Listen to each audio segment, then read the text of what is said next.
Қазақстан, туған еліміз ерекше. Біз көлемі бойынша ең үлкен 10 мемлекеттің қатарына кіреміз. Қазақстанның ұлан байтақ даласы батыстан шығысқа қарай 3000 шақырымға және солтүстіктен оңтүстікке қарай 1500 шақырымға созылып жатыр. Осындай көлеміне байланысты табиғаты да әртүрлі. Отанымыздың өңірлері климатымен және ландшафтысымен, сондай-ақ жануарлар әлемімен ерекшеленеді. Елімізде бетпақ даланың бірнеше түрі бар. Салқындығы мен тартымды саялы орманды даладан бастап, қапырақта қуаң жерлерге дейін. Қазақстанда түрлі түсті шөл далаларда, құмды жерлерден тасы бар жерлерге дейін, және әр алуан тауларда, кішкентайынан бастап Тянь-Шаньның қар басқан шыңына дейін көруге болады. Қаласаңыз, Каспий теңізінде балық аулайсың, немесе мұзды таулы өзенде суға түсесің. Тіпті аймақтардағы ауа температурасы да өзгеше. Шөлді далада жазда +50-ден бастап, шығыста қыста -50-ге дейін болады. Кәне, бәріміз бірге отанымыздың ең әдемі жерлеріне саяхат жасайық. Біз жақсылап қарау үшін Қазақстандағы ең биік тауға Хан Тәңірі шыңына шығамыз. Бұл биіктігі жағынан Тянь-Шань тауының екінші шыңы. Хан Тәңірі рухтар әміршісі деп те кейде аударылады. Шынында да мына аппақ сұлу шыңда бір тылмыс бар. Көне түркілердің нанымы бойынша Тәңір мен жалғыз жаратушы 7000 биіктікті бағындыру үшін альпинистер барша әлемнен келіп жатады. Ал қалай, биік пе екен? Бастарың айналған жоқ па? Бәленбай шақырымға төменге түсейік, Қызылқұм даласына тап боламыз. Оның көлемі 300 000 шаршы шақырымға ғана. Бұл шөл дала Европадағы ірі мемлекеттердің бірі Италиямен тең. Бұл жерден кішкентай қосаяқтарда жайран бөкендерін, сұлу дуадақтарды көруге болады.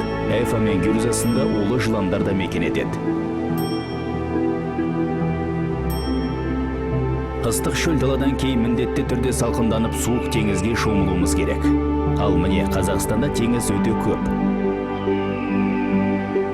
Олардың жалпы көлемі Нидерланды корольдігінен де асып түседі. Теңіздер әртүрлі.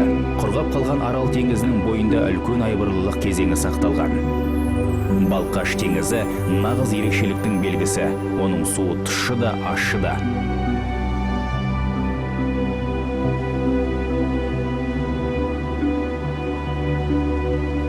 Бурабай көлі көз алдымызға Швейцарияны елестетеді, ал көк көлге қатысты аңыз әңгімелер көп тараған. Көк көл танымал Лох-Несс өзені сияқты. Мезгіл-мезгіл су айдынында құйғыштар пайда болады. Олар үлкен жыланның жүрісінің белгісі іспетті.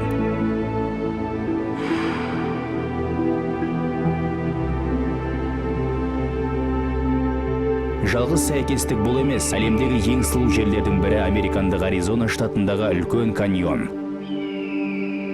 Бірақ табиғаттың осындай кереметін көру үшін туған Қазақстанымыздан шығу керек емес.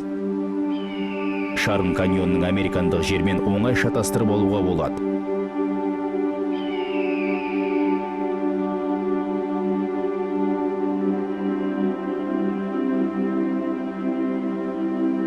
Түрлі түсті айбынды каньон 200 шақырым жерге созылып жатыр.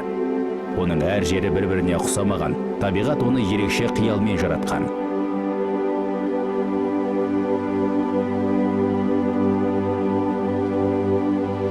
Ағып жатқан суға өмір бойы қарап отыруға болады. Біздің елімізде Орталық Азиядағы ең үлкен сарқырама орналасқан Бұрхан бұлақ. Бұл табиғат ғажабының биіктігі 168 метр, яғни 50 қабатты үйден де биік. Сарқырама сағасында табиғатты бақылаған қандай керемет, бірден өзіңді туған жеріңде емес, бір қиял әлемінде жүргендей сезінесің. Саяхатымыздың соңында жай ғана демалып, неге өлең тыңдамасқа? Тек ерекше табиғат әуенін өзеннің жағасында. Немесе ән салатын құм төбені тауып алуға болады. Ауа райы ыстық болғанда құмдар органға ұқсайтын дыбыстар шығарады.